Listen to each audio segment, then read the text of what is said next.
Как така ще стане нещо? 380 лева. Кое? Датчик и възглавница. Казах, че е възглавница. По-добре, а датчика твой ли ще ползват? Не. По 380 датчика възглавница нищо не. Възглавница е 300 лева с датчика и възглавница, 80 лева с сваляне и качване на възглавница. По-добре, бе. 380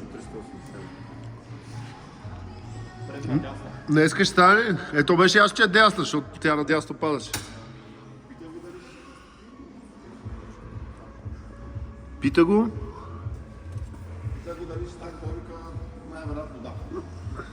Така че ако не ми се обади до 4 часа, трябва да си взема.